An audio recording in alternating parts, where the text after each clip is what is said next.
বাংলাদেশের 96% মুসলমানের দেশে, যে দেশের মুসলমানেরা আযানের মাধ্যমে ঘুমাতে যায়, যে দেশের মুসলমানেরা আযানের মাধ্যমে ঘুম থেকে জাগ্রত হয়, সেই 96% মুসলমানের দেশে দীর্ঘ 17টা বছর ধরে যারা জুলুম আর নির্যাতনের স্টিমরোলার চালিয়েছিল, বাংলাদেশ থেকে মুসলমানদেরকে কোরআন থেকে আলাদা করতে চেয়েছিল, বাংলাদেশের মুসলমানদের উপরে একের পর এক নির্যাতনের স্টিমরোলার চালিয়েছিল, আল্লাহর পক্ষ থেকে এমন মদদ নাজিল হয়ে গেছে বাংলাদেশ থেকে তারা পালাতে বাধ্য হয়েছে। কথা বলেন ঠিক না বেঠে? দীর্ঘ 54 বছরের বাংলাদেশের ইতিহাসে ইসলাম বিদ্বেষীরা যেমন করে ইসলামের বিরুদ্ধে অবস্থান করেছিল, কেউ টিকতে পারে নাই।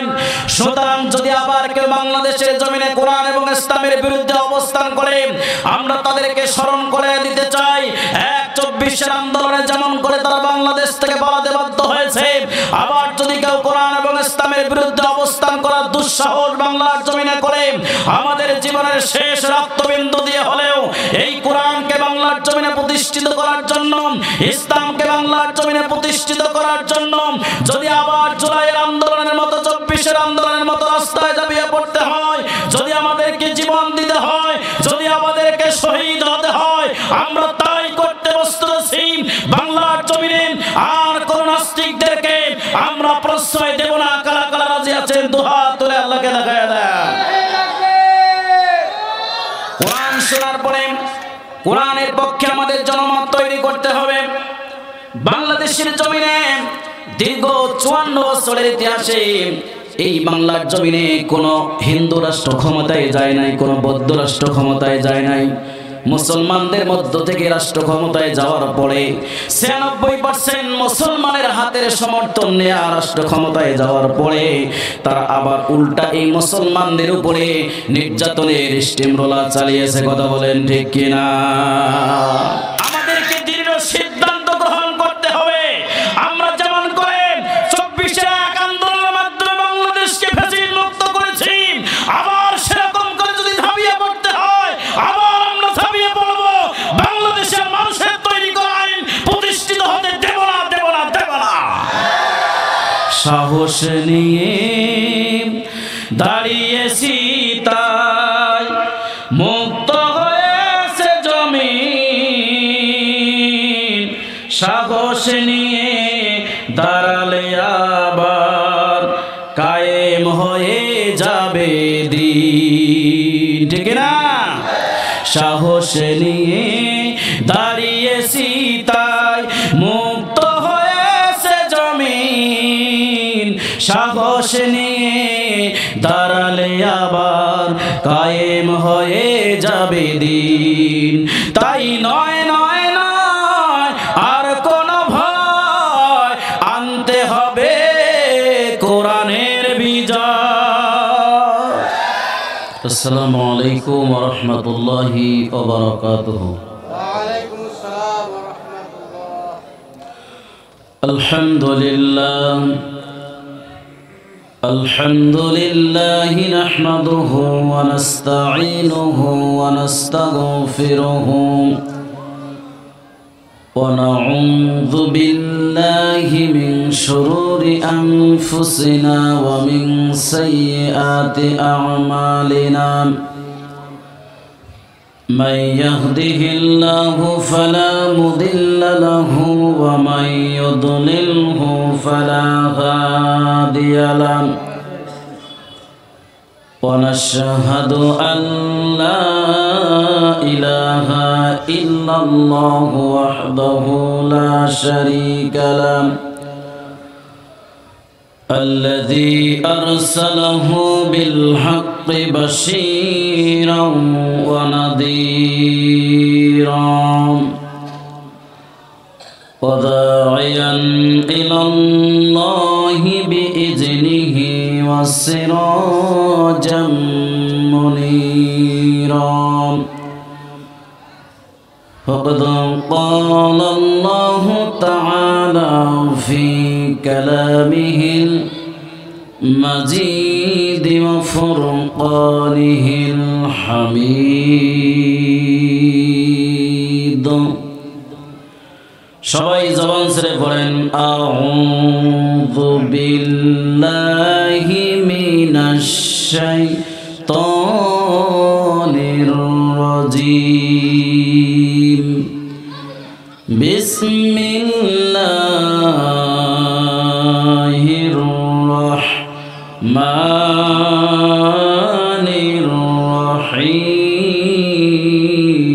الرحيم إلا من تاب وآمن وعمل عملا صالحا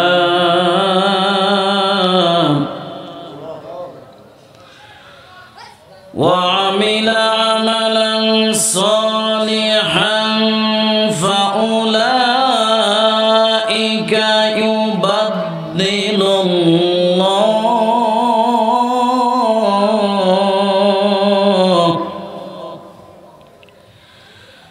يبدل الله سيئاتهم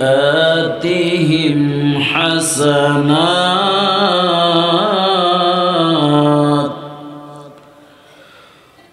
وكان الله غفورا رحيما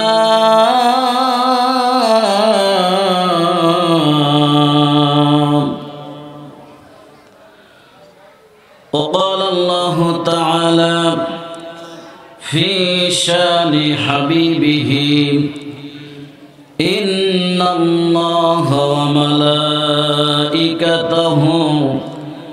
يصلون على النبي يا أيها الذين آمنوا صلوا عليه وسلموا تسليما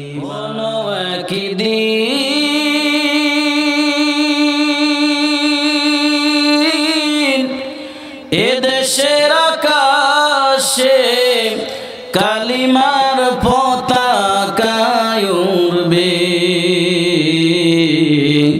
সেদিন সবাই কোরআনী বিধান পেয়ে দুঃখ বেদনা ভুলবে ঠিক না কোন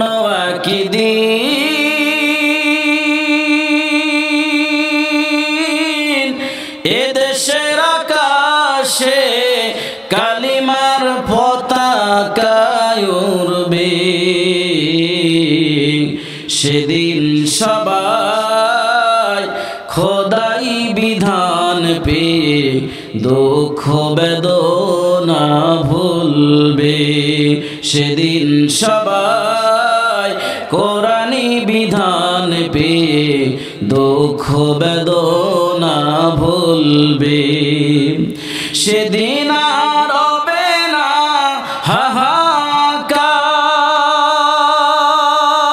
হাহাকার অন্যায় জুলুম অবিচার থাকবে না অনাচার দুর্নীতি কদাচার সকলেই শান্তিতে থাকবে সেদিন সবাই খোদাই বিধান পেয়ে দুঃখ বেদনা ভুলবে একাকী নিরমণি নির্জন পথে যাবে কোনো জন কটু কথা কবে না কোনো জন কোনখানে সম্পদের মোহে খুনা রাহাজানি হবে না সেই দিন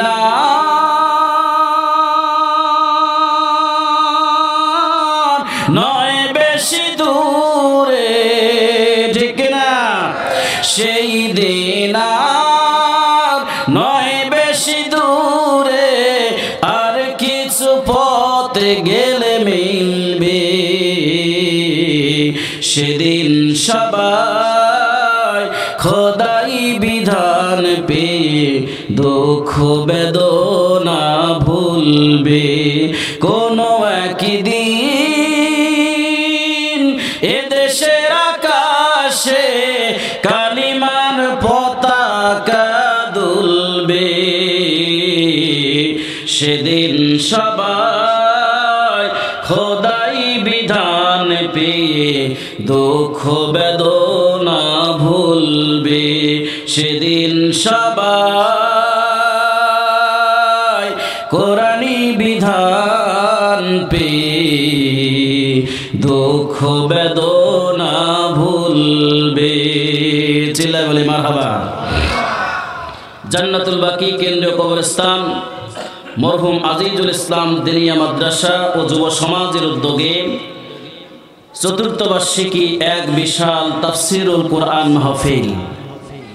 অধ্যকার মাহফিলের সম্মানিত সুযোগ্য সভাপতি আলহাজ কারি মাওলানা মোহাম্মদ আইনুল হক, খতিব কালুয়া পুরাতন জামে মসজিদ, আল্লাহ তাআলা সভাপতি মহোদয়ের হায়াতে তৈয়বা সেহাতে কুল্লিয়া দান করুন। চিৎকার দিয়ে পড়ে আমিন।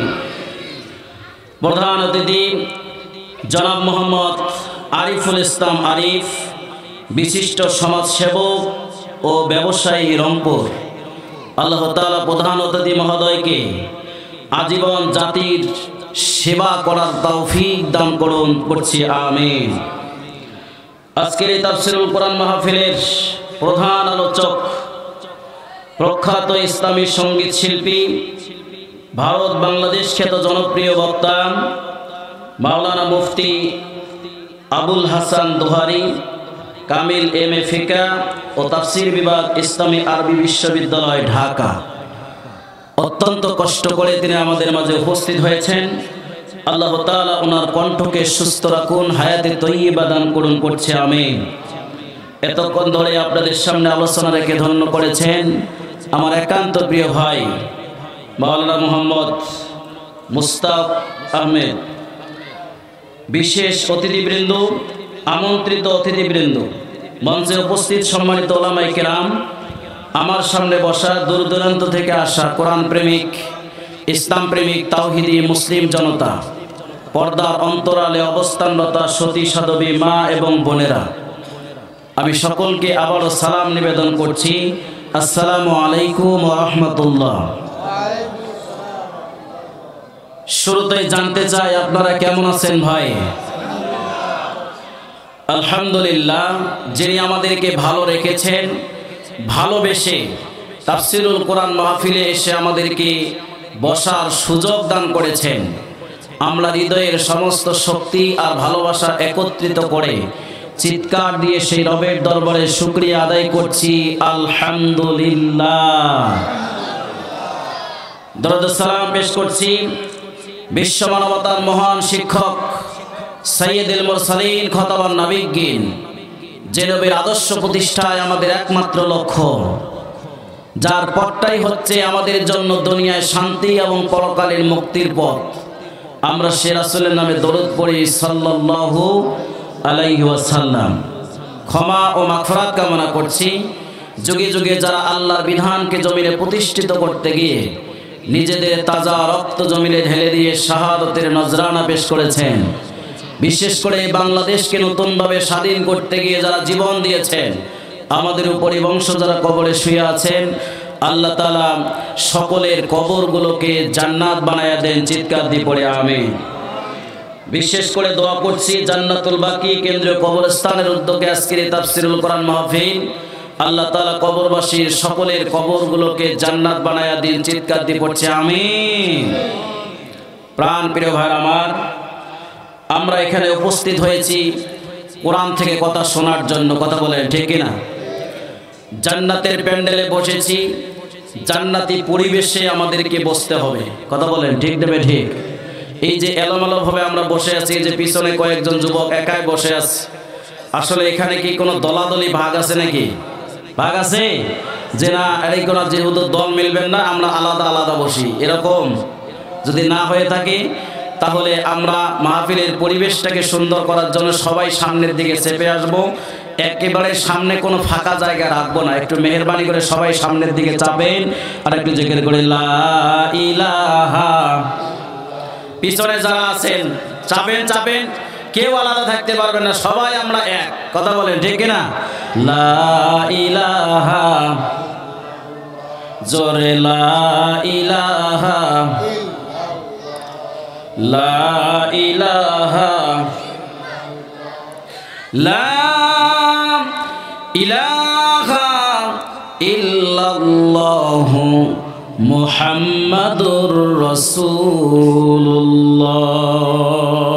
সাল্লাল্লাহু আলাইহি ওয়াসাল্লাম। বসেন সবাই, আর কেউ দাঁড়িয়ে থাকবেন না। প্রিয় ভাইরা আমার, আজকে যে কোরআন থেকে আমরা কথা শোনার জন্য বসেছি, বাংলাদেশের জমিনে দীর্ঘ অতীতের 17টা বছর এই কোরআন থেকে বাংলাদেশে কথা বলতে দেওয়া হয় নাই। কথা বলেন ঠিক না? আমরা যে কোরআন শুনতে বসেছি, এই কোরআন এবং ইসলামের বিরুদ্ধে অনেক ষড়যন্ত্র বাংলাদেশের জমিনে হয়েছিল, কিন্তু ইতিহাস যদি আমরা পড়ে দেখি, পৃথিবীর শুরু থেকে নিয়ে যারা ইসলামের বিরুদ্ধে অবস্থান করেছে তারাই ধ্বংস হয়ে গেছে, তারাই বিতাড়িত হয়েছে। কথা বলেন ঠিক কিনা? জাতির পিতা ইব্রাহিম আলাইহিস সালাম যখন কোরআনের দাওয়াত দিয়ে দুনিয়ার জমিনে এসেছেন, নমরুদ তার সর্বস্ব শক্তি নিয়োগ করে জাতির পিতা ইব্রাহিম আলাইহিস সালামের দাওয়াতকে বন্ধ করার জন্য আপ্রাণ চেষ্টা চালিয়েছে। কিন্তু পৃথিবীর শক্তি যখন ইব্রাহিম আলাইহিস সালামের পক্ষে চলে এসেছে, নমরুদকে জুতার পিটানি খেতে খেতে দুনিয়া থেকে বিদায় হতে হয়েছে। আওয়াজ দিয়ে বলেন ঠিক না বেঠে? মুসা আলাইহিস সালাম যখন দাওয়াত নিয়ে এসেছেন, ফিরআউন তার সর্বস্ব শক্তি নিয়োগ করে মুসা আলাইহিস সালামের দাওয়াতকে বন্ধ করার জন্য প্রাণপণ চেষ্টা চালিয়েছিল। কিন্তু পৃথিবীর শক্তি যখন মুসা আলাইহিস সালামের পক্ষে চলে এসেছে, ফিরআউনকে সাগরের পানিতে সুবানি খেতে খেতে দুনিয়া থেকে বিদায় হতে হয়েছে। কথা বলেন ঠিক কিনা? আল্লাহ রাসূল সাল্লাল্লাহু আলাইহি সাল্লাম যখন কোরআনের দাওয়াত দিয়ে দুনিয়ার জমিনে এসেছেন, বিশ্বনবীর সেই দাওয়াতকে বন্ধ করে দেওয়ার জন্য আবু জেহেল, উতবা, সাইবারা দীর্ঘ 13টি বছর জুলুম নির্যাতন নিষ্ঠুরতা চালিয়ে বিশ্বনবীর দাওয়াতকে বন্ধ করার জন্য ষড়যন্ত্র করেছিল।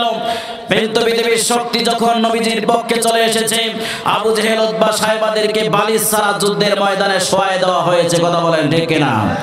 প্রিয় ভাইরা আমার, বাংলাদেশের 96% মুসলমানের দেশে, যে দেশের মুসলমানেরা আযানের মাধ্যমে ঘুমাতে যায়, যে দেশের মুসলমানেরা আযানের মাধ্যমে ঘুম থেকে জাগ্রত হয়, সেই 96% মুসলমানের দেশে দীর্ঘ 17টা বছর ধরে যারা জুলুম নির্যাতন নিষ্ঠুরতা চালিয়েছিল, বাংলাদেশ থেকে মুসলমানদেরকে কোরআন থেকে আলাদা করতে চেয়েছিল, বাংলাদেশের মুসলমানদের উপরে একের পর এক নির্যাতন নিষ্ঠুরতা চালিয়েছিল, আল্লাহর পক্ষ থেকে এমন মদদ নাজিল হয়ে গেছে, বাংলাদেশ থেকে তারা পালাতে বাধ্য হয়েছে। কথা বলেন ঠিক না বেঠে? সম্মানিত ভাইরা আমার, এই জন্য আমরা ইসলাম বিদ্বেষীদেরকে জানিয়ে দিতে চাই, দীর্ঘ 54 বছরের বাংলাদেশের ইতিহাসে ইসলাম বিদ্বেষীরা যেমন করে ইসলামের বিরুদ্ধে অবস্থান করেছিল, কেউ টিকতে পারে নাই। সুতরাং যদি আবার কেউ বাংলাদেশের জমিনে কোরআন এবং ইসলামের বিরুদ্ধে অবস্থান করে, আমরা তাদেরকে স্মরণ করে দিতে চাই, 24 আন্দোলনে যেমন করে তারা বাংলাদেশ থেকে পালাতে বাধ্য হয়েছে, আবার যদি কেউ কোরআন এবং ইসলামের বিরুদ্ধে অবস্থান করার দুঃসাহস বাংলার জমিনে করে, আমাদের জীবনের শেষ রক্তবিন্দু দিয়ে হলেও এই কোরআনকে বাংলার জমিনে প্রতিষ্ঠিত করার জন্য, ইসলামকে বাংলার জমিনে প্রতিষ্ঠিত করার জন্য যদি আবার জুলাইয়ের আন্দোলনের মতো, 24 আন্দোলনের মতো রাস্তায় ঝাঁপিয়ে পড়তে হয়, যদি আমাদেরকে জীবন দিতে হয়, যদি আমাদেরকে শহীদ হতে হয়, আমরা তাই করতে প্রস্তুত আছি। বাংলার জমিনে আর কোন নাস্তিকদেরকে আমরা প্রশ্রয় দেব না। কারা কারা রাজি আছেন দুহাত তুলে আল্লাহকে দেখায় দেয়। ইসলামের শত্রুরা, ইসলামের শত্রুরা, লিল্লাহি তাকবীর। আল্লাহ আমাদের কবুল করুন বলে আমিন। যদি বাঁচতে হয় তাহলে কোরআন নিয়ে বাঁচবো। কথা বলেন ঠিক না বেঠে? আর কোন নাস্তিকদের ষড়যন্ত্র আমরা সহ্য করব না। আওয়াজ দিয়ে বলেন ঠিক কিনা? ও মুসলমানেরা, এই কোরআনের পক্ষে আওয়াজ না থাকার কারণে, লিল্লাহি তাকবীরের আওয়াজ না থাকার কারণে দীর্ঘ 17 বছর জুলুম আমাদেরকে সহ্য করতে হয়েছে। আমরা সেই রকম প্রেক্ষাপট আর বাংলার জমিনে তৈরি হতে দিতে পারি না। আমরা 96% মুসলমান যেমন করে একটাবার জেগে ওঠার কারণে বাংলাদেশ থেকে ফ্যাসিবাদরা জুলুম বিদায় হয়েছে, তেমন করে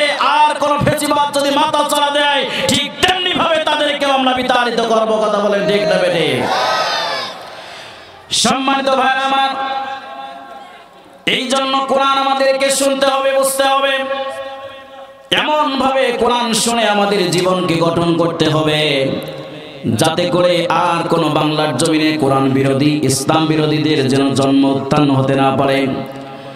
কোরআন শোনার পরে কোরআনের পক্ষে আমাদের জনমত তৈরি করতে হবে। বাংলাদেশের জমিনে দীর্ঘ 54 বছরের ইতিহাসে এই বাংলার জমিনে কোনো হিন্দু রাষ্ট্র ক্ষমতায় যায় নাই, কোনো বৌদ্ধ রাষ্ট্র ক্ষমতায় যায় নাই। মুসলমানদের মধ্য থেকে রাষ্ট্র ক্ষমতায় যাওয়ার পরে 96% মুসলমানের হাতের সমর্থন নেয়া রাষ্ট্র ক্ষমতায় যাওয়ার পরে তারা আবার উল্টা এই মুসলমানদের উপরে নির্যাতনের স্টিমরোলার চালিয়েছে, কথা বলেন ঠিক কিনা?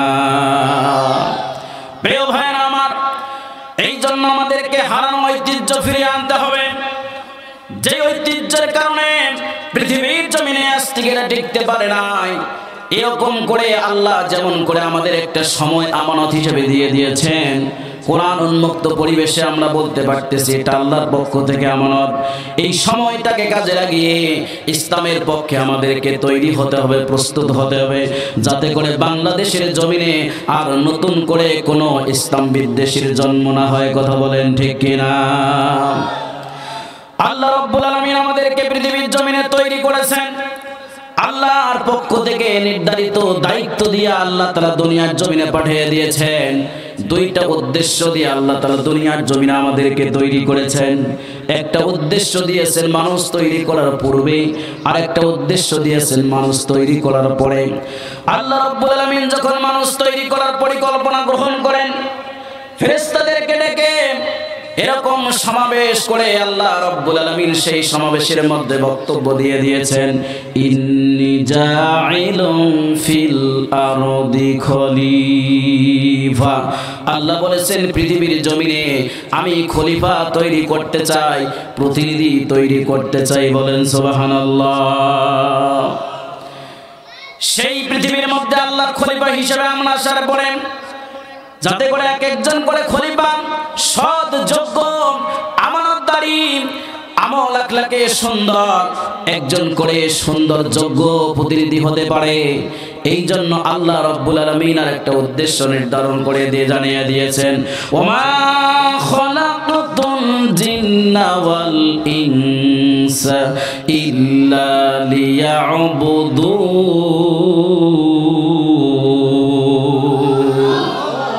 সবাইকে এক লোককে আওয়াজ দিতে হবে, আল্লাহু আকবার। সম্মানিত ভাইরা আমার, আপনারা হয়তো বলবেন আমরা নিজের বাড়ি থেকে খেয়ে আসছি, এখানে সুবহানাল্লাহ আলহামদুলিল্লাহ আল্লাহু আকবার কেন বলতে হবে? রাসূল সাল্লাল্লাহু আলাইহি সাল্লাম বলেছেন, যদি কোনো ব্যক্তি কোরআনের তেলাওয়াত শোনার সঙ্গে সঙ্গে উচ্চ কণ্ঠে সুবহানাল্লাহ তো আল্লাহু আকবার, দুইটা বিষয় এসেছে, আল্লাহু আকবারের গুরুত্ব বেশি দেওয়া হয়েছে। রাসূল সাল্লাল্লাহু আলাইহি সাল্লাম বলেছেন, যারা কোরআনের তেলাওয়াত শোনার সঙ্গে সঙ্গে চিৎকার দিয়ে আল্লাহু আকবার উচ্চারণ করবে, তাদের জীবন থেকে সগীরা গুনাহগুলো বৃষ্টির পানির মতো টপ টপ করে জমিনে ঝরিয়ে পড়বে। সুবহানাল্লাহ। প্রিয় ভাইরা আমার, এই জন্য কোরআনের তেলাওয়াত শেষ হবে যখন সবাই চিৎকার দিয়ে আল্লাহু আকবার বলবেন, তখন এই কর্মসূচি চলবে যতক্ষণ, আজকের মাহফিল চলবে যতক্ষণ।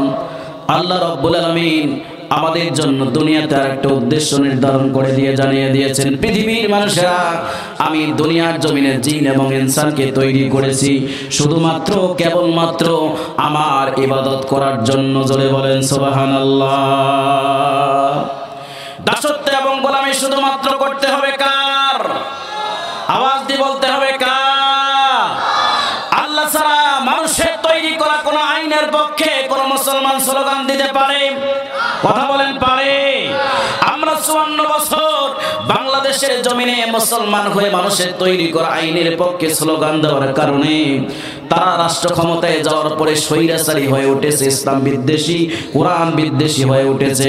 সুতরাং আগামীর বাংলাদেশ গঠন করার জন্য আমরা আর মানুষের তৈরি করা আইনের পক্ষে স্লোগান দেব না। স্লোগান যদি দিতে হয় কোরআনের পক্ষে আর ইসলামের পক্ষে দেব। কথা বলেন ঠিক না বেঠিক? প্রিয় ভাইরা আমার, এই জন্য কোরআন শুনতে হবে এবং কোরআন বুঝতে হবে, সেই অনুযায়ী আমাদের আমল গঠন করতে হবে। সম্মানিত ভাইরা, আমি আপনাদের সামনে কোরআন কারীম থেকে সূরা ফুরকানের একটি মাত্র আয়াত তেলাওয়াত করেছি। তেলাওয়াতকৃত আয়াতের আলোকে সংক্ষিপ্ত কিছু কথা বলার জন্য চেষ্টা করছি। আল্লাহ রাব্বুল আলামিন যেন আমাকে এখান থেকে আমাদের প্রয়োজনীয় কিছু কথা বলার মতো তৌফিক আল্লাহ যেন আমাকে দান করেন। চিৎকার দিয়ে পড়ে আমিন। সম্মানিত ভাইরা, এই সূরাটি কোরআন কারীমের 114টি সূরার মধ্যে 25 নম্বর সূরা। সূরাটিতে আয়াত রয়েছে 77টি, আমি তেলাওয়াত করেছি একটি। আয়াতের নাম্বার হচ্ছে 70 নম্বর আয়াত।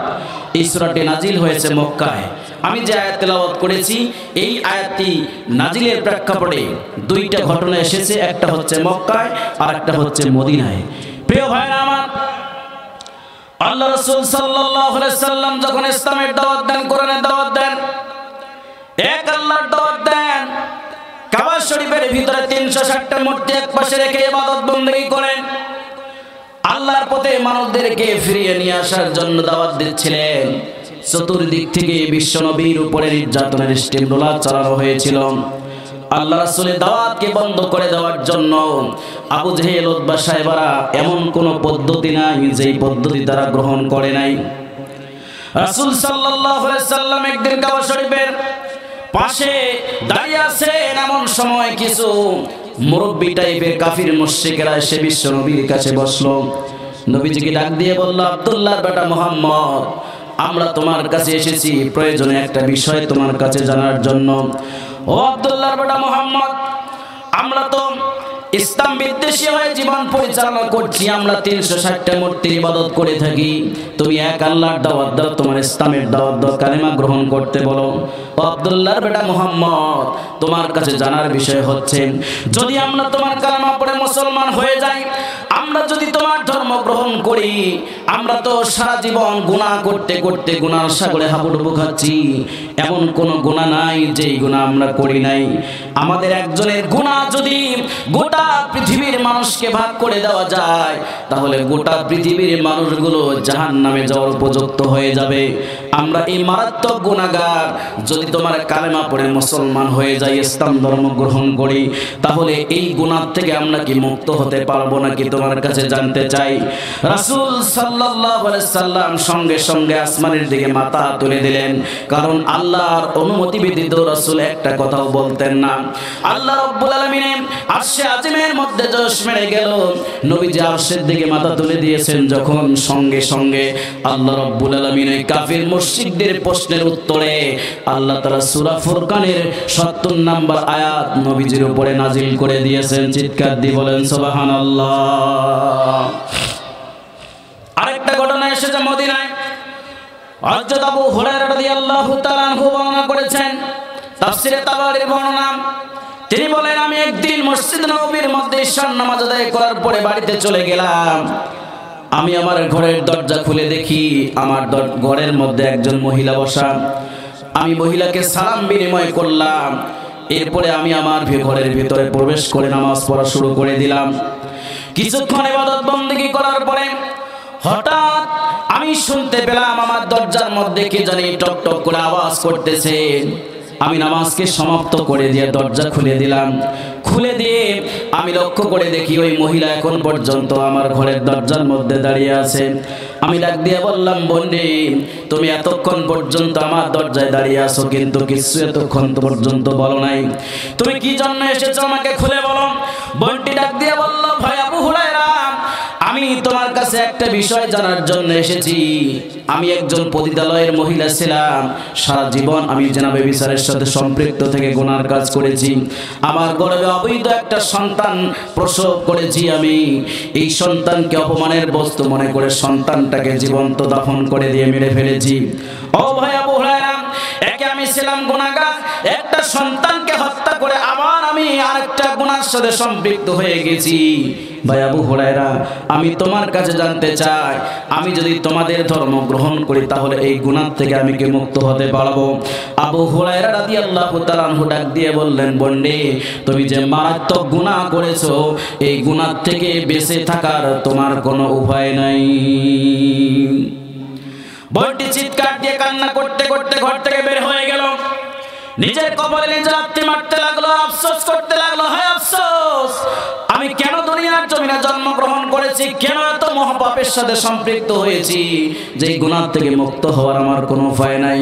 তিনি চলে গেলেন। আবু হুরায়রা রাদিয়াল্লাহু তাআলা আনহু টেনশনে পড়ে গেলেন, আমি তো রাসূলের মুখ থেকে কিছু শুনি নাই, না শুনে আওয়াজ দিয়ে দিয়েছি, উত্তর দিয়ে দিয়েছি, ঠিক উত্তর দিলাম না ভুল উত্তর দিলাম আমি নিজেও জানি না। সারা রাত ছটপট করে বিছানায় কাটিয়ে দিলেন। ফজরের রক্ত হয়ে গেল যখন মসজিদ নববীতে চলে গেলেন, ফজরের নামাজ আদায় করার পরে রাসূলকে ধরে বসলেন, রাতের ঘটনা খুলে বললেন। আল্লাহ রাসূল ডাক দিয়ে বলল, আবু হুরায়রা তুমি কি জানো না আল্লাহ রাব্বুল আলামিন সূরা ফুরকানের ৭০ নম্বর আয়াত এই জন্য নাজিল করে দিয়েছেন। সঙ্গে সঙ্গে নবীজি আবু হুরায়রাকে সূরা ফুরকানের ৭০ নম্বর আয়াত তেলাওয়াত করে শোনায় দিলেন। জোরে বলেন সুবহানাল্লাহ।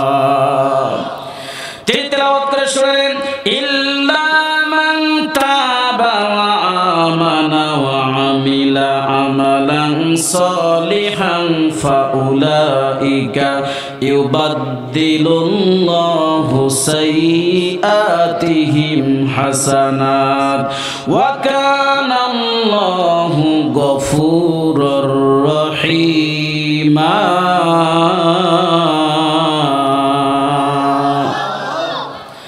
আল্লাহ রাব্বুল আলামিন বলেছেন, রাসূল তাকে তেলাওয়াত করে শোনাতে লাগলেন, ও আবু হুরায়রা, আল্লাহ রাব্বুল আলামিন জানিয়ে দিয়েছেন, যদি কোনো ব্যক্তি সারা জীবন গুনার কাজ করে, গুনাহ করতে করতে গুনার সাগরে হাবুডুবু খায়, আর যদি সে ফিরে আসার জন্য যদি যে 3টা কাজ করতে পারে, এই 3টা কাজের মাধ্যমে নিজেকে যদি পরিবর্তন করতে পারে, এই 3টা কাজের বিনিময় আল্লাহ রাব্বুল আলামিন তার জীবনের গুনার খাতা মাফ করে দেবেন। তামাম জিন্দেগির গুনাহগুলোকে আল্লাহ তাআলা নেকিতে পরিবর্তন করায় দিবেন। চিৎকার দিয়ে বলেন সুবহানাল্লাহ।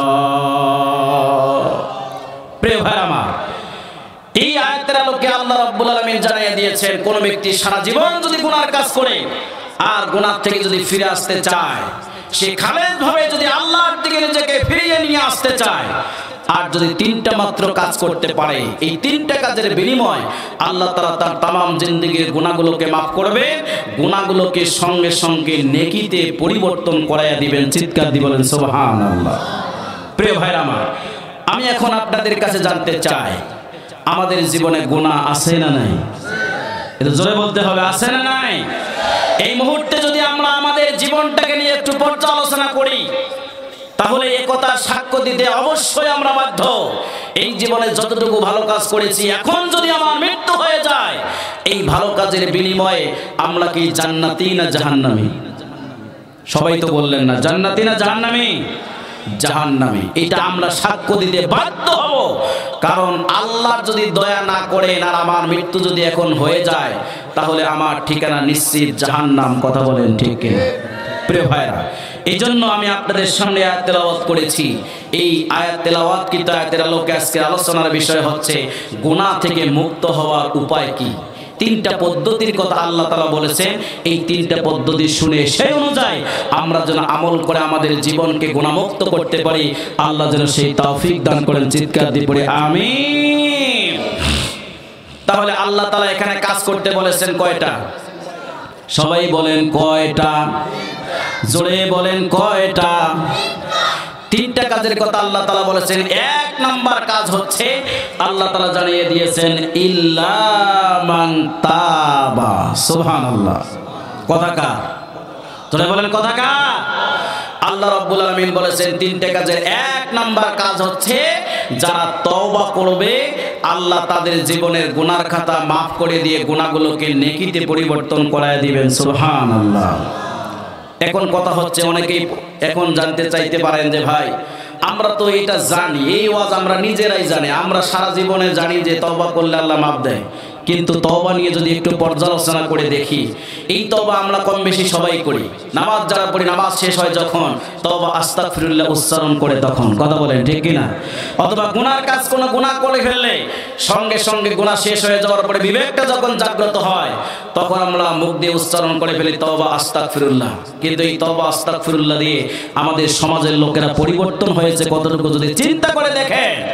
যে ব্যক্তি এই তওবা আস্তাগফিরুল্লাহ পড়ার আগে বিড়িও খাইতো না, ওই ব্যক্তি এই তওবা আস্তাগফিরুল্লাহ পড়ার পরে এখন সিগারেট খায়। কথা বলেন ঠিক কিনা? যে ব্যক্তি তওবা আস্তাগফিরুল্লাহ পড়ার আগে অন্যের জমির আইল কাটতো না, এই তওবা আস্তাগফিরুল্লাহ পড়ার পরে অন্যের জমির আইল নিজের মতো করে কেটে নিজের দখলে নিয়ে নেয়। কথা বলেন ঠিক না বেঠিক?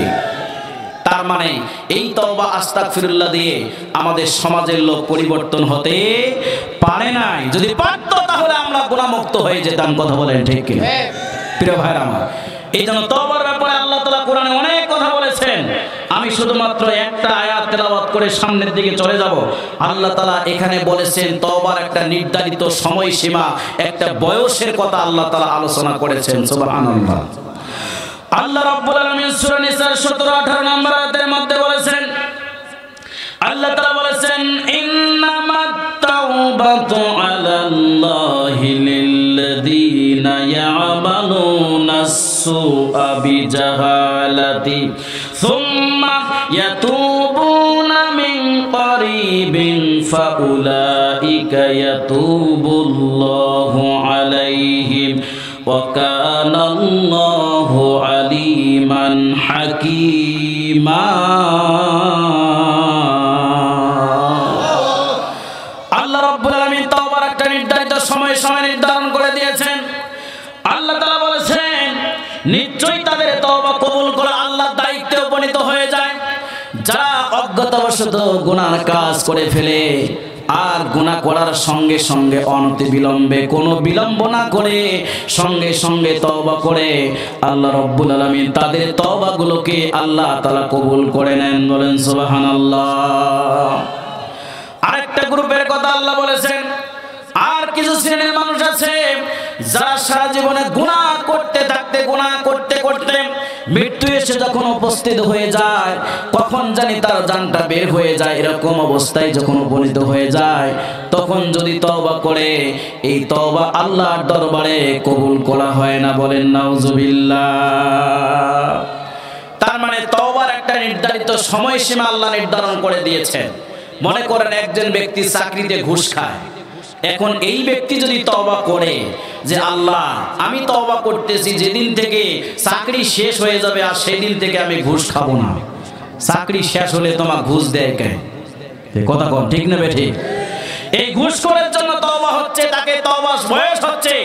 চাকরি থাকা অবস্থায় তাকে সিদ্ধান্ত নিতে হবে, ঘুষ খাওয়া যেহেতু গুনার কাজ, আমি আর ঘুষ খাবো না, সৎভাবে চাকরি করব, তাহলে তার জন্য তওবা কবুল। একজন ব্যক্তি সুদ খায়, সুদের উপরে হাজার হাজার টাকা লাগিয়েছে, এখন সে ব্যক্তি যদি তওবা করে আল্লাহ আমি তওবা করতেছি, যেদিন থেকে সুদের টাকা সুদে আসলে সব উঠে আসবে ওই দিন থেকে আমি আর সুদ খাবো না, তোমার টাকা উঠে আসলে তোমার সুদ দেয় কে? কথা বলেন ঠিক কি না? এই সুদখোরের জন্য তওবা হচ্ছে, যেহেতু এটা মারাত্মক ধরনের গুনাহ, সুতরাং সিদ্ধান্ত নিতে হবে আপনি লাভের পর টাকা লাগিয়েছেন, সুদের পর টাকা লাগিয়েছেন, লাভ সুদ ছেড়ে দিয়ে আসল টাকা তুলে নিয়ে এই সুদ নামক এই গুনাহ থেকে বেঁচে থাকা, এটাই হচ্ছে তার জন্য তওবার বয়স। কথা বলেন ঠিক কিনা? সম্মানিত ভাইরা আমার, রাসূল সাল্লাল্লাহু আলাইহি সাল্লাম বলেছেন, যদি কোনো ব্যক্তি আল্লাহর কাছে তওবা কবুল করতে চায় তাহলে তাকে 5টা শর্ত পূরণ করে তওবা করতে হবে। যদি এই 5টা শর্ত পূরণ করে তওবা করতে পারে তাহলে তার তওবা আল্লাহর দরবারে কবুল হয়ে যাবে। বলেন সুবহানাল্লাহ। 1 নম্বর শর্ত হচ্ছে তওবা হবে শুধুমাত্র কেবলমাত্র একজনের জন্য। চিৎকার দিয়ে বলেন তো তিনি কে? সবাই আওয়াজ দিয়ে বলতে হবে তিনি কে? তওবা কোন নেতার জন্য হবে না, কোন নেত্রীর জন্য হবে না, কোন সমাজের শ্রেণীর মানুষের জন্য সন্তুষ্ট করার জন্য হবে না। তওবা হবে শুধুমাত্র আল্লাহর জন্য। এই জন্য যদি আল্লাহর জন্য তওবা হয় তাহলে তওবা কবুল করা হবে। 2 নাম্বার শর্ত হচ্ছে আপনি যে গুনাহ থেকে তওবা করতেছেন ওই গুনাহ আল্লাহর কাছে স্বীকার করে তওবা করতে হবে, তাহলে তওবা কবুল হবে। প্রিয় ভাইরা আমার, আমরা আমাদের জীবন পরিচালনা করতে গিয়ে অনেক বড় বড় ধরনের ধরনের গুনার সাথে সম্পৃক্ত হয়েছি, কিন্তু সেই গুনাহগুলোকে আল্লাহ যদি সমাজের মধ্যে প্রকাশ করে দিত, তাহলে সমাজের মধ্যে আমরা মুখ দেখাইতে পারতাম না। এই বড় বড় ধরনের গুনাহ আল্লাহ রাব্বুল আলামিন গুনাহগুলোকে গোপন করে রেখে দিয়েছেন। এই গোপন গুনাহ রেখেছেন আল্লাহ তাআলা এই কারণে, যদি বান্দা বুঝতে পারে এবং আল্লাহর কাছে গুনাহ স্বীকার করে তওবা করতে পারে, ওই গোপন গুনাহকে আল্লাহ রাব্বুল আলামিন গোপনে ক্ষমা করে দিয়ে দিবেন। সুবহানাল্লাহ। সম্মানিত ভাইরা আমার, 3 নম্বর তওবার শর্ত হচ্ছে আপনি যেই তওবা করতেছেন, এই তওবার জন্য আপনাকে অনুতপ্ত এবং লজ্জিত বোধ আপনার ভিতরে থাকতে হবে। আপনি গুনাহ করেছেন আল্লাহর কাছে, এখন যদি ক্ষমতার দাপট দেখে আল্লাহর কাছে মাপ চান, আল্লাহ কি মাপ দেবে নাকি? কথা বলেন, দেবে নাকি? এই জন্য লজ্জিত বোধ এবং অপমানিত বোধ হয় আল্লাহর কাছে যদি কেউ ক্ষমা চায়, আল্লাহ রাব্বুল আলামিন তার জীবনের গুনাহগুলোকে মাফ করে দিয়ে দিবেন। সুবহানাল্লাহ। 4 নম্বর তওবার শর্ত হচ্ছে আপনি যে গুনাহ থেকে তওবা করতেছেন, আপনাকে সিদ্ধান্ত গ্রহণ করতে হবে আর কোনোদিন সেই গুনার সাথে আপনি সম্পৃক্ত থাকবেন না। এই সিদ্ধান্ত যদি আল্লাহর কাছে জানায় দিতে পারেন, তাহলে আল্লাহ রাব্বুল আলামিন আপনার তওবা কবুল করে নিয়ে নেবেন। প্রিয় ভাইরা আমার, এখন কথা হচ্ছে আমরা তো গুনাহ করি পাইকারি হারে। দুনিয়ার জীবনে আপনি যদি পথ চলা শুরু করে দেন, চতুর্দিকে হাজারো গুনার রাস্তা খোলা। এই হাজারো গুনার রাস্তার ভিতর থেকে আমরা ডাইনে তাকালো গুনাহ, বামে তাকালো গুনাহ, সামনে চললো গুনাহ, শুধু গুনাহ আর গুনার রাস্তা। কথা বলেন ঠিক কিনা? এই জন্য আমরা কি কি গুনাহ করি, এই গুনাহগুলোকে আপনাকে চিহ্নিত করতে হবে। আর কোনোদিন যদি আপনি সেই গুনার সাথে সম্পৃক্ত না হন, তাহলে আল্লাহ তাআলা আপনার তওবা কবুল করবে। তাহলে আমরা কি কি গুনাহ করি আমাদের জীবনে একটু পর্যালোচনা করতে হবে। এই গুনাহগুলোর মধ্যে সবচাইতে মারাত্মক ধরনের একটি গুনাহ, যেটা আল্লাহ রাব্বুল আলামিন আমাদেরকে দুনিয়ার জমিনে তৈরি করেছেন আল্লাহর ইবাদত করার জন্য। আর ইবাদতের মধ্যে সবচাইতে গুরুত্বপূর্ণ এবং প্রথম শ্রেণী একটি ইবাদত আল্লাহ তাআলা আমাদের নির্ধারণ করে দিয়েছেন। প্রত্যেক দিনের কর্মসূচিতে আল্লাহ তাআলা দৈনন্দিন আল্লাহর খাতা হাজিরে সই করার একটা ইবাদত দিয়েছেন। 5 বার হাজিরে সই করতে হবে, এই রকম একটা ইবাদত। সেই ইবাদতের নাম কি? সবাই বলেন, নাম কি? নামাজ। আপনি যে আল্লাহর গোলাম, আল্লাহ আপনাকে তৈরি করেছেন স্বীকারোক্তি প্রদান করার জন্য। আপনি মুসলমানকে, আপনি যে মুসলিম এটা প্রমাণ করার জন্য আপনাকে আল্লাহর খাতায় দৈনন্দিন 5 বার সিগনেচার করতে হবে, হাজিরা সই করতে হবে। এই রকম ইবাদতটাই হচ্ছে নামাজ। যেই নামাজ কবরে যাওয়ার পরে সর্বপ্রথম সেই নামাজের হিসাব হবে। এই নামাজের হিসাব যদি কেউ দিতে না পারে, তাহলে বিনা হিসাবে তাকে জাহান্নামে নিক্ষিপ্ত করে দেওয়া হবে। বলেন নাউজুবিল্লাহ। সম্মানিত ভাইরা আমার, একটু মনোযোগ দেন। রাসূল সাল্লাল্লাহু আলাইহি সাল্লাম দুনিয়া থেকে বিদায়ের পূর্ব মুহূর্তে রাসূলুল্লাহ সাল্লাল্লাহু আলাইহি সাল্লাম এমন অসুস্থ অবস্থা, কখনো হুশ কখনো বেহুশ, এমন অবস্থায় উপনীত হয়েছেন। তিনি তার ঘরের মধ্যে শুয়ে আছেন অসুস্থ অবস্থা। মসজিদে নববীতে ইশার নামাজের ওয়াক্ত হয়ে গেছে। সাহাবায়ে কেরামেরা অপেক্ষা করতেছে, রাসূল আসবে, নামাজের ইমামতি করাবে, আমরা নামাজটাকে আদায় করে বাড়িতে চলে যাব। সবাই অপেক্ষা করতেছে, কিন্তু নবীজি আসতেছে না। সবাই বসে বসে হাউমাউ করে কান্নাকাটি করতেছেন। এমন সময় হযরত ওমর রাদিয়াল্লাহু তাআলা আনহু সেখানে প্রবেশ করলেন। ওমর রাদিয়াল্লাহু তাআলা আনহু ডাক দিয়ে বললেন, ও নবীজির সাহাবী ভাইয়েরা আমার মনে হয় নবীজি বেশি অসুস্থ হয়েছে, যার কারণে আসতে পারতেছে না। চলো আমরা নামাজটা আদায় করে নেই, এরপরে আমরা নবীজিকে দেখতে যাব। কয়েকজন সাহাবী ডাক দিয়ে বলল, ভাই ওমর, যদি তাই করতে হয় তাহলে তুমি ইমামতি করো, আমরা নামাজটাকে আদায় করে নিয়ে নেই। ওমর রাদিয়াল্লাহু তাআলা আনহু দীপ্ত কণ্ঠে একটা বক্তব্য দিয়ে দিলেন, যেই জায়গায় দাঁড়িয়ে নবীজি ইমামতি করেছেন, ওই জায়গায় দাঁড়িয়ে ইমামতি করার যোগ্যতা আমি ওমরের নাই। তিনি একজন ব্যক্তিকে খুঁজতে লাগলেন। খুঁজতে খুঁজতে লক্ষ্য করে দেখেন হযরত আবু বকর সিদ্দিক রাদিয়াল্লাহু তাআলা আনহুকে তিনি খুঁজতেছিলেন। খুঁজতে খুঁজতে দেখেন মসজিদে নববীর সামনের কাতারের ডান প্রান্তে বসে বসে ছোট্ট বাচ্চার মতো করে হাউমাউ করে কান্নাকাটি করতেছেন। তিনি তার কাছে চলে গেলেন, একাই তাকে তোলার জন্য চেষ্টা করতেছেন, কিন্তু তুলে পারতেছেন, এমন কান্নাকাটি করেছেন। কয়েকজন সাহাবীকে ডাক দিয়ে নিয়ে আবু বকর সিদ্দিক রাদিয়াল্লাহু তাআলাকে সেখান থেকে তুলে নিয়ে ইমামতির জায়গায় দাঁড় করাবেন, দাঁড় হতে পারতেছেন না। হযরত ওমর রাদিয়াল্লাহু তাআলা একটা বক্তব্য দিয়ে দিলেন, ভাই আবু বকর, এটা কিন্তু অন্য কোনো জায়গা না, এটা হচ্ছে নামাজের জায়গা। এই কথা যখনই তিনি মুখ দিয়ে বলেছেন, সঙ্গে সঙ্গে হযরত আবু বকর সিদ্দিক রাদিয়াল্লাহু তাআলা সোজা হয়ে দাঁড়িয়ে গিয়েছেন। বলেন সুবহানাল্লাহ। হযরত আবু বকর সিদ্দিক রাদিয়াল্লাহু তাআলা বললেন, ভাই ওমর, আমি যদি ইমামতি করি তাহলে তুমি ইকামতটা দিয়ে নাও। হযরত ওমর রাদিয়াল্লাহু তাআলা ইকামত দেওয়া শুরু করলেন। আল্লাহু আকবার, আল্লাহু আকবার, আল্লাহু আকবার, আল্লাহু আকবার, আশহাদু আল্লা ইলাহা ইল্লাল্লাহ, আশহাদু আল্লা ইলাহা ইল্লাল্লাহ। এতটুকু পর্যন্ত খুব সুন্দরভাবে বলতে পেরেছেন, একটু মনোযোগ দেন। যখনই তিনি মুখ দিয়ে উচ্চারণ করেছেন আশহাদু আন্না মুহাম্মাদুর রাসূলুল্লাহ, আর কিবলার দিকে মাথাটা রাখতে পারেন নাই, মাথাটা ঘোরায় দিয়ে নবীজির হুজরার দিকে মাথা দিয়ে চিৎকার দিয়ে পড়তেছেন আশহাদু আন্না মুহাম্মাদুর রাসূলুল্লাহ। চিৎকার দিয়ে কণ্ঠ ছেড়ে দিয়ে পড়তেছেন। এমন সময় নবীজির হুঁশ ফিরে আসলো। নবীজি শুনতে পেলেন মসজিদ নববীর মধ্যে কিসের জন্য আওয়াজ শোনা যায়। নবীজি ডাক দিয়ে বললেন, আয়েশা রে, মসজিদ নববীর মধ্যে কেন এত আওয়াজ শোনা যায়, কিসের কারণে আমি একটু জানতে চাই।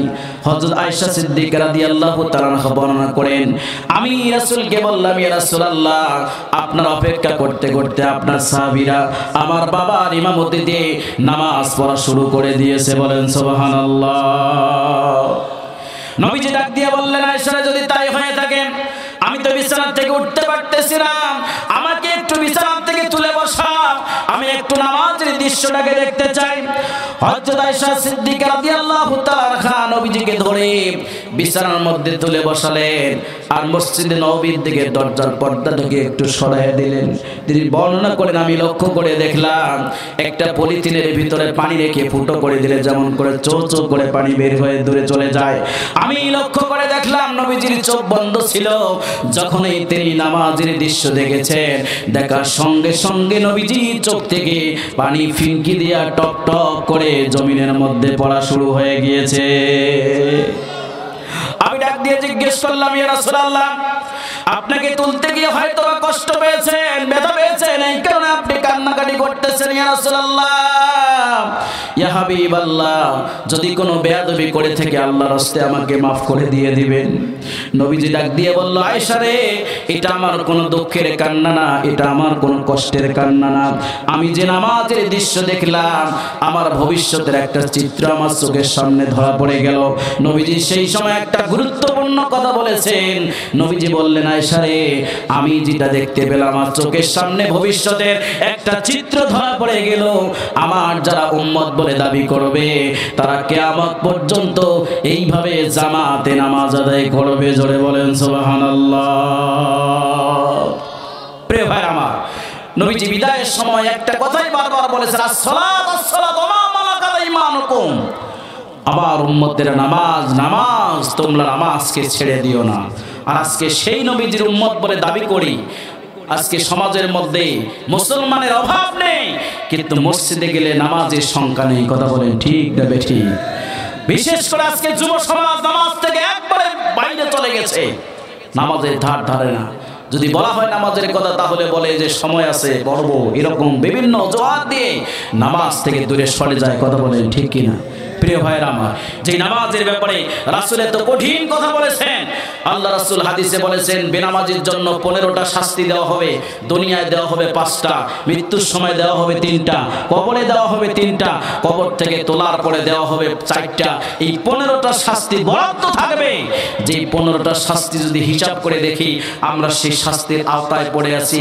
দুনিয়ার 5টা শাস্তির 1 নম্বর শাস্তি হচ্ছে তার রিজিকের বরকতের সমস্ত দরজা আল্লাহ তাআলা বন্ধ করে দিবেন। বলেন নাউযুবিল্লাহ। আমরা সেই শাস্তির আওতায় পড়ে আছি। আজকে আমরা দুনিয়াবী জীবনকে সুন্দর করার জন্য অনেক চেষ্টা করে থাকি, কিন্তু আমরা চেষ্টা করে বিফল হয়ে গেছে। আমরা সুখ আনতে পারি না, অশান্তির আগুনে দাউ দাউ করে ব্যক্তি, পরিবার, সমাজ, রাষ্ট্র আজকে চলতেছে। কথা বলেন ঠিক না বেঠিক? এই অশান্তির একটাই কারণ, সেটা হচ্ছে হয় আপনি নামাজ পড়েন না, অথবা যেভাবে পড়া দরকার ছিল সেভাবে পড়েন না, যার কারণে এই শাস্তি আপনাকে আল্লাহ দিয়ে রেখেছেন। যার শাস্তি দুনিয়াতে চলমান, কবরে গেলে তার কি সুখ আছে? কথা বলতে হবে, আছে? প্রিয় ভাইরা আমার, এই জন্য আমরা যে গুনাহ করি সেই গুনাহ থেকে ফিরতে হলে, যেহেতু ওই গুনাহ আর কোনোদিন করা যাবে না, সুতরাং আজকে আমি এই মুহূর্তে আপনাদের কাছে জানতে চাই, আবেগ দিয়ে নয় বিবেক দিয়ে চিন্তা করে, যে নামাজ না হলে আমার মুসলমানিত্ব থাকে না, যেই নামাজ না হলে কবরের হিসাব দেওয়া যায় না, যেই নামাজ না হলে বিনা হিসাবে আমাকে জাহান্নামে নিক্ষিপ্ত করে দেওয়া হবে। ও মুসলমান, আমি জানতে চাই আজকের থেকে দৃঢ় সিদ্ধান্ত গ্রহণ করে নামাজ পড়া শুরু করব। এরকম কারা কারা দিতে পারবেন? দুহাত তুলে আল্লাহকে দেখায় দেন। লিল্লাহি তাকবীর, লিল্লাহি তাকবীর। আল্লাহ আমাদেরকে নামাজি হিসেবে কবুল করুন বলে আমিন।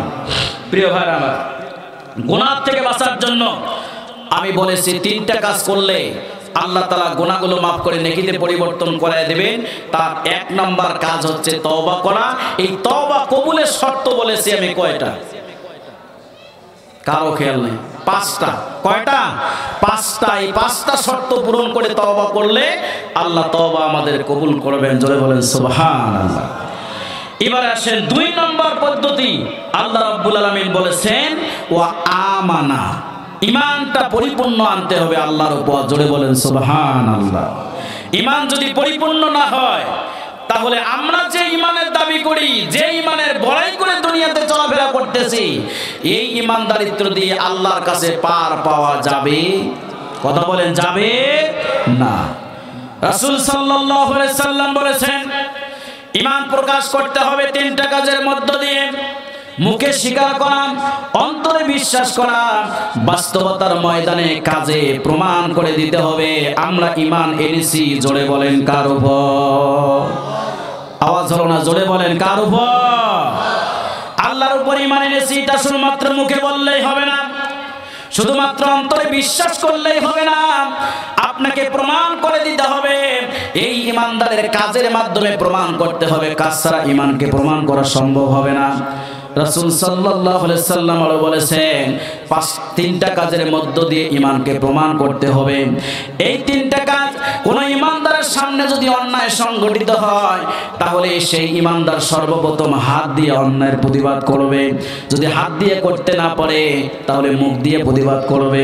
আর যদি মুখ দিয়েও করতে না পারে, অন্তর দিয়ে পরিকল্পনা করবে কিভাবে অন্যায়কে বন্ধ করা যায়। জোরে বলেন সুবহানাল্লাহ। আপনি ঈমান যদি বাঁচাতে চান, তাহলে আপনাকে এই তিনটা পদ্ধতিতে ঈমান বাঁচানোর জন্য আপনাকে প্রতিবাদী হতে হবে। এক নাম্বার প্রতিবাদ হবে হাত দিয়ে। কি দিয়ে? সবাই জোরে বলেন, কি দিয়ে? হাত দেখে দিয়ে বলেন, কি দিয়ে? হাত দিয়ে অন্যায় প্রতিবাদ হবে। এখন যদি আমি জানতে চাই, আমরা যে দেশে বসবাস করেছি, এ দেশের মধ্যে অন্যায় আছে না নাই? আওয়াজ দিয়ে বলতে হবে, অন্যায় আছে না নাই? অন্যায় যদি হিসাব করে দেখি, তাহলে বাংলাদেশ এমন কোন অন্যায় নাই যে অন্যায় বাংলাদেশে নাই। কথা বলেন ঠিক কিনা?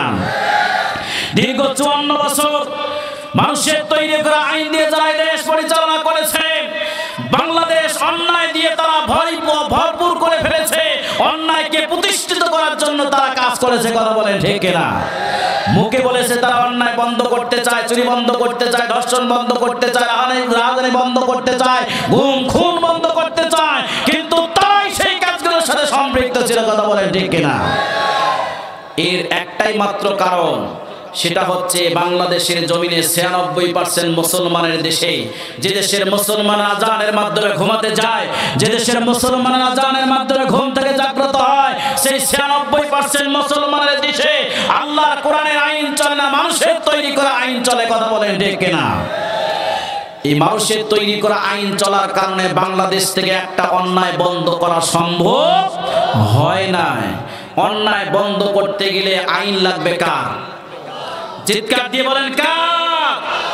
আল্লাহর আইন যতদিন পর্যন্ত বাংলার জমিনে প্রতিষ্ঠিত হবে না, ততদিন পর্যন্ত বাংলাদেশকে অন্যায় মুক্ত করা যাবে না। কথা বলেন ঠিক কিনা? প্রিয় ভাইরা আমার, এই জন্য ঈমান বাঁচানোর জন্য সর্বপ্রথম, যেহেতু আমাদের হাতিয়ার হচ্ছে হাতের প্রতিবাদ জানানো, আমরা দীর্ঘ 54 বছর মানুষের তৈরি করা আইন দেখেছি। যেই মানুষের তৈরি করা আইন দিয়ে বাংলাদেশ থেকে অন্যায় বন্ধ করা সম্ভব হয় নাই, সুতরাং আগামীর বাংলাদেশ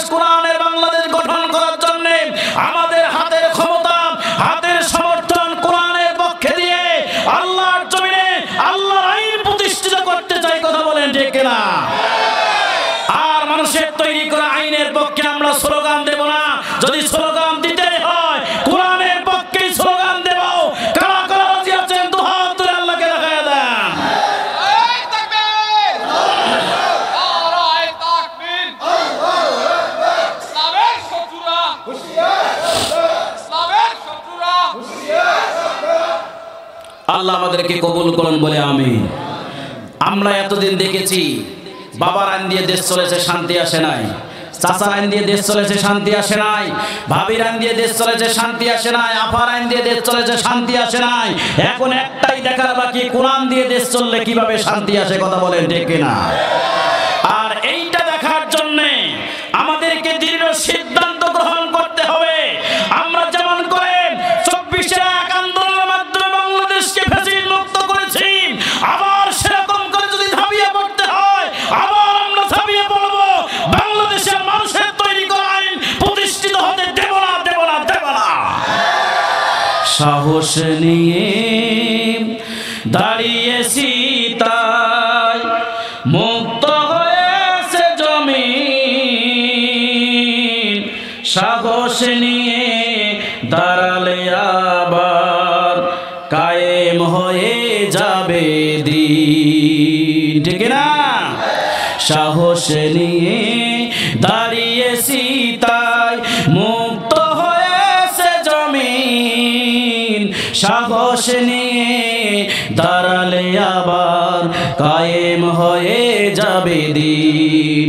তাই নয় নয় নয় আর কোন ভয়, আনতে হবে কোরআনের বিজয়। মানুষের সাথে যারা করেছে দুশমনি, করেছে বাড়াবাড়ি, দেশের বুকে তাদের হয়নি তো জায়গা, পালিয়েছে দাদার বাড়ি। তাই নয় নয় নয় আর কোন ভয়, আনতে হবে দিনের বিজয়, ঠিক না?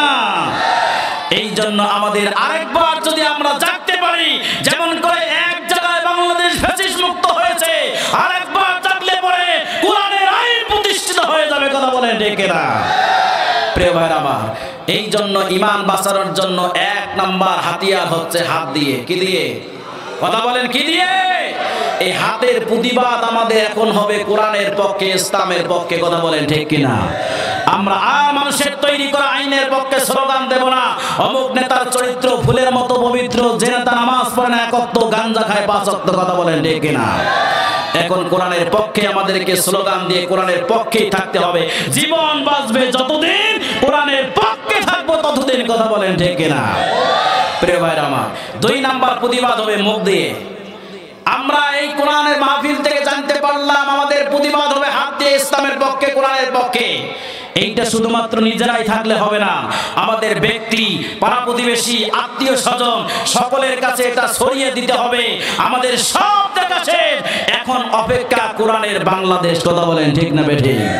এই জন্য সকলের কাছে এই দাওয়াত আমাদের পৌঁছিয়ে দেওয়ার দরকার আছে না নাই? আওয়াজ দিয়ে বলতে হবে, আছে না নাই? এটাই হচ্ছে আমাদের জন্য এখন 1 নাম্বার কাজ। যদি সেটা করতে পারি তাহলে আগামীর বাংলাদেশ কোরআনের বাংলাদেশ। যদি করতে না পারি তাহলে 17 বছর জুলুম সহ্য করেছি, আবার যে কত বছর সহ্য করতে হবে তার কোনো হিসাব থাকবে না, কথা বলেন ঠিক কিনা? সম্মানিত ভাই আমার, এরপরে 3 নাম্বার ঈমান বাঁচানোর কাজ হচ্ছে, আপনি যদি ঈমান বাঁচাতে চান তাহলে অন্তর দিয়ে পরিকল্পনা করতে হবে কিভাবে অন্যায় বন্ধ করা যায়, আর সেই পরিকল্পনার সময়টাই হচ্ছে এইটা, কথা বলেন ঠিক কিনা? সম্মানিত ভাইরা আমার, এই ঈমানের মাধ্যমে আল্লাহ আমাদের গুনাহ খাতা মাফ করে দেবেন। যে ঈমানের মাধ্যমে আল্লাহ রাব্বুল আলামিন আমাদের গুনাহগুলোকে নেকিতে পরিবর্তন করে দিবেন, সেই ঈমানটা আমাদের কি পরিমাণ আনতে হবে? আল্লাহ তাআলা শর্ত দিয়েছেন। 1 নম্বর শর্ত হচ্ছে, আল্লাহ বলেন, ইয়া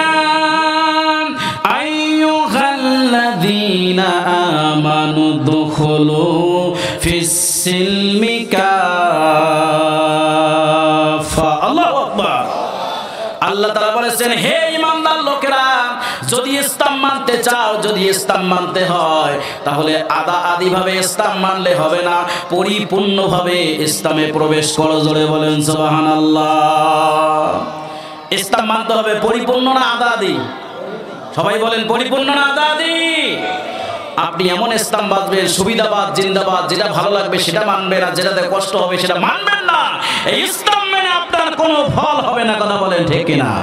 ইসলাম যদি মানতে হয় পরিপূর্ণ ইসলাম মানতে হবে। এই পরিপূর্ণ ইসলাম মানতে গিয়ে যদি হামলা হয়, যদি জেল হয়, যদি জরিমানা হয়, যদি ফাঁসির মঞ্চে ঝুঁকতে হয়, এরপরেও ইসলাম থেকে দূরে সরে যাবেন না। এটাই হচ্ছে ঈমানের দাবি। কথা বলেন ঠিক কিনা? আর সেই ঈমানদার হওয়ার জন্য আল্লাহ তাআলা আমাদেরকে তাগিদ করেছে। প্রিয় ভাইরা আমার, ঈমান আনার পরে বসে থাকার কোনো সুযোগ নাই। আল্লাহ তাআলা ঈমানদারির উপরে কাজ নির্ধারণ করে দিয়েছেন। আল্লাহ রাব্বুল আলামিন বলেছেন, ইয়া আইয়ুহাল্লাযীনা আমানু হাল আদুল্লুকুম আলা তিজারাতিন তুনজিকুম মিন আযাবিন আলীম। আল্লাহ রাব্বুল আলামিন বলেছেন, হে ঈমানদার লোকেরা, আমি কি তোমাদেরকে এমন একটা ব্যবসার কথা বলে দেব, যেই ব্যবসা যদি তোমরা করতে পারো তাহলে এই ব্যবসা তোমাদেরকে জাহান্নামের কঠিন আযাব থেকে মুক্ত করবে। বলেন সুবহানাল্লাহ। আল্লাহ ঈমানদারের জন্য কাজ দিয়েছেন, ব্যবসা করতে হবে আল্লাহর পদ্ধতিতে। আজকে আমরা দুনিয়াতে জীবন পরিচালনা করছি দুনিয়ার জীবনটাকে সুন্দর করার জন্য, আমাদের পারিবারিক জীবনকে সুন্দর করার জন্য আমরা বিভিন্ন জন বিভিন্ন কাজের সাথে সম্পৃক্ত আছি। কেউ চাকরি করি, কেউ ব্যবসা করি, কেউ দোকানদারি করি, কেউ জমিনের মধ্যে চাষাবাদ করি। এই বিভিন্ন কাজের সাথে সম্পৃক্ত থাকা একটাই উদ্দেশ্য, সেটা হচ্ছে দুনিয়ার জীবনকে কিভাবে সুন্দর করা যায়। কথা বলেন ঠিক কিনা? কিন্তু আল্লাহ রাব্বুল আলামিন বলেছেন, দুনিয়ার জীবনের কথা নয়, আল্লাহ পরকালীন জীবনকে সুন্দর করার জন্য কাজ দিয়েছেন। আল্লাহর তো ব্যবসা যদি কেউ করতে পারে তাহলে এই ব্যবসা তাদেরকে জাহান্নাম থেকে মুক্ত করবে। আল্লাহ তাআলা এই ব্যবসার জন্য তিনটা কাজের কথা বলেছেন। কয়টা? জোরে বলেন কয়টা? আরো জোরে কয়টা? আল্লাহ রাব্বুল আলামিন বলেন, তুমিনুনা বিল্লাহি ওয়া রাসূলিহি ওয়া তুজাহিদুনা ফি সাবিলিল্লাহি বিআমওয়ালিকুম ওয়া আনফুসিকুম যালিকুম খায়রুল লাকুম ইন কুনতুম তা'লামুন।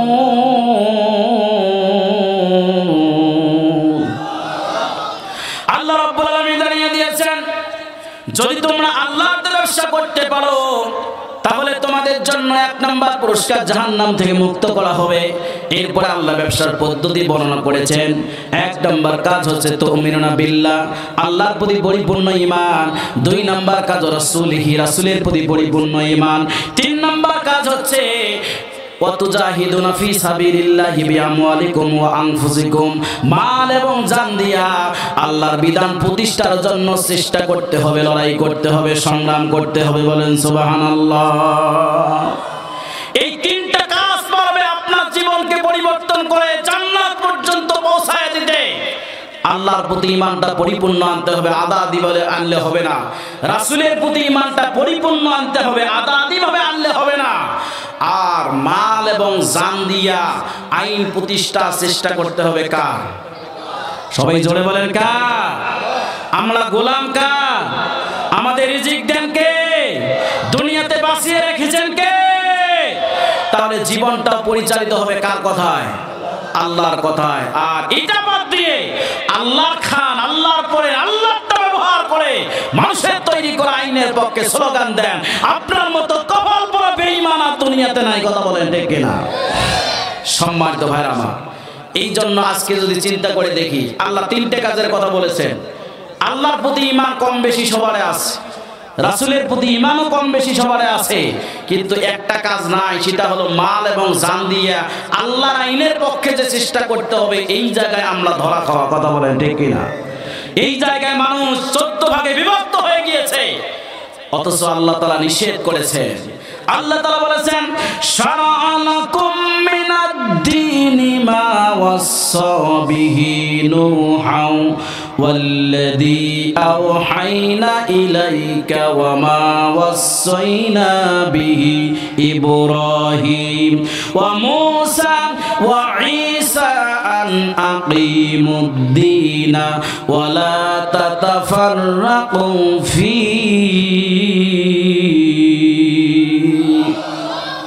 আল্লাহ জানিয়ে দিয়েছেন, পৃথিবীর মানুষেরা শুনে নাও,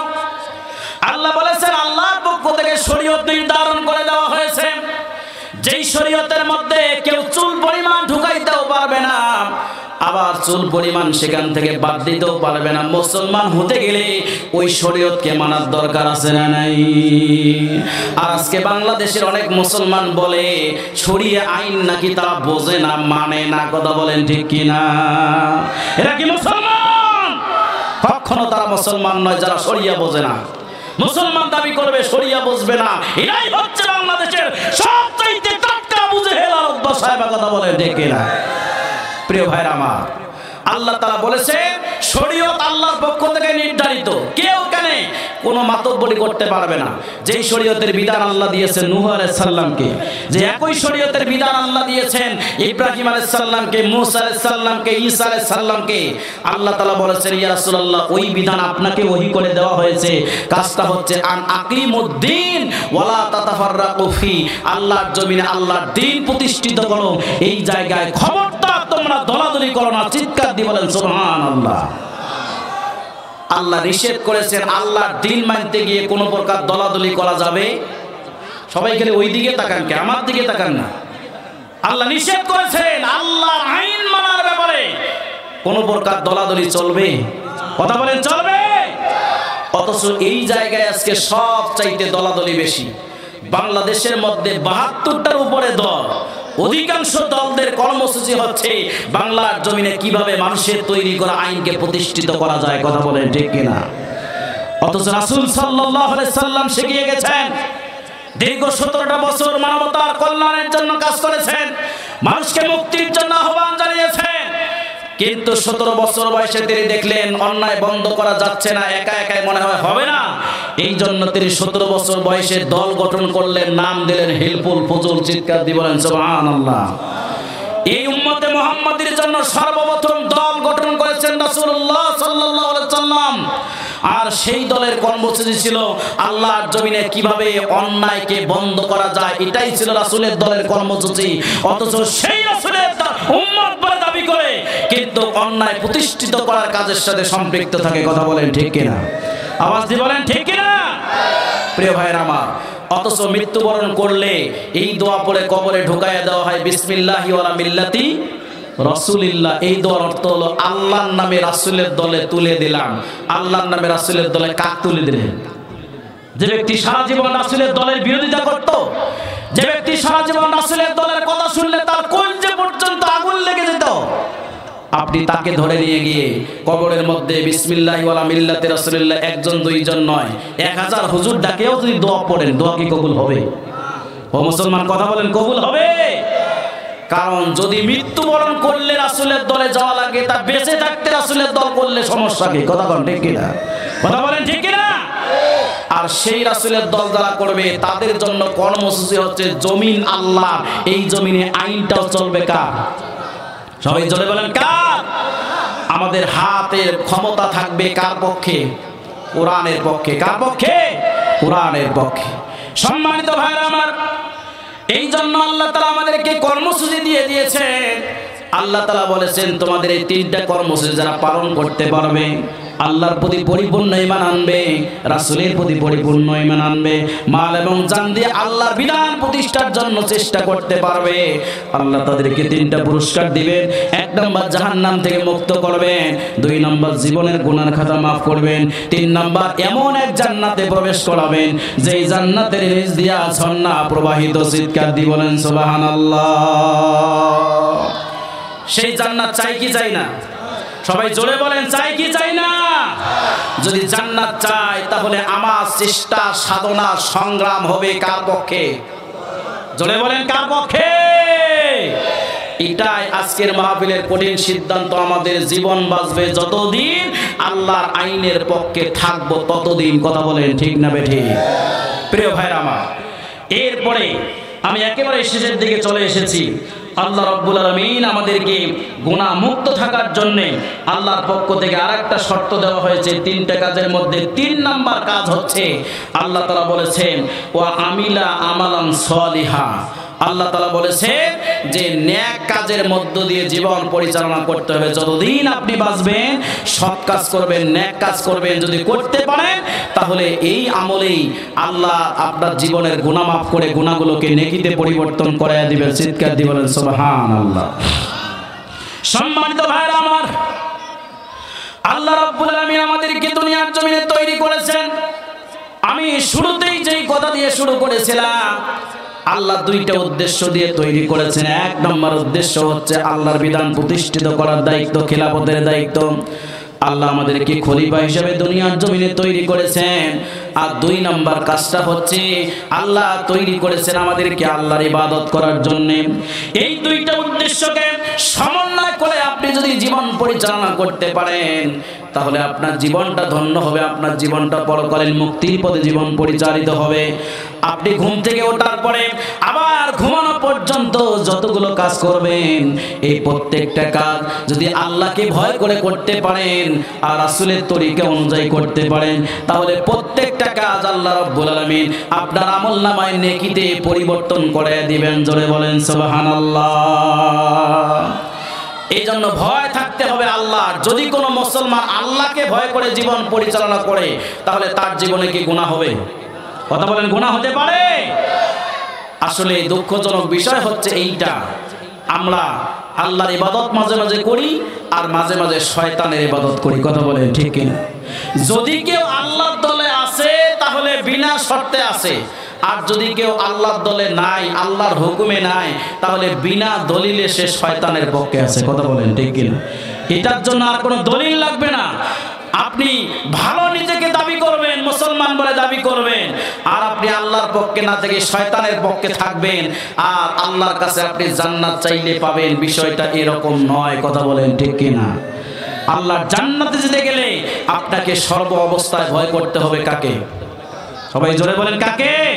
এই আল্লাহকে ভয় করার মধ্য দিয়ে জীবনটা পরিচালিত যেন হতে পারে, এই জন্য আল্লাহ তাআলা বলেছেন, ইয়া আইয়ুহাল্লাযীনা আমানুত্তাকুল্লাহা হাক্কা তুকাতিহি ওয়া লা তামুতুন্না ইল্লা ওয়া আনতুম মুসলিমুন। আল্লাহ তাআলা বলেছেন, হে ঈমানদার লোকেরা, যদি আল্লাহকে ভয় করতে হয় পরিপূর্ণভাবে ভয় করো, আর মুসলমান না হয়ে মৃত্যুবরণ করো না। চিৎকার দিয়ে বলেন সুবহানাল্লাহ। আমরা সেই কাজটা না করার কারণে আসলে আমাদের জীবনটা আজকে অন্যায়ের দিকে পরিচালিত হচ্ছে। কথা বলেন ঠিক না বেঠিক? প্রিয় ভাইরা আমার,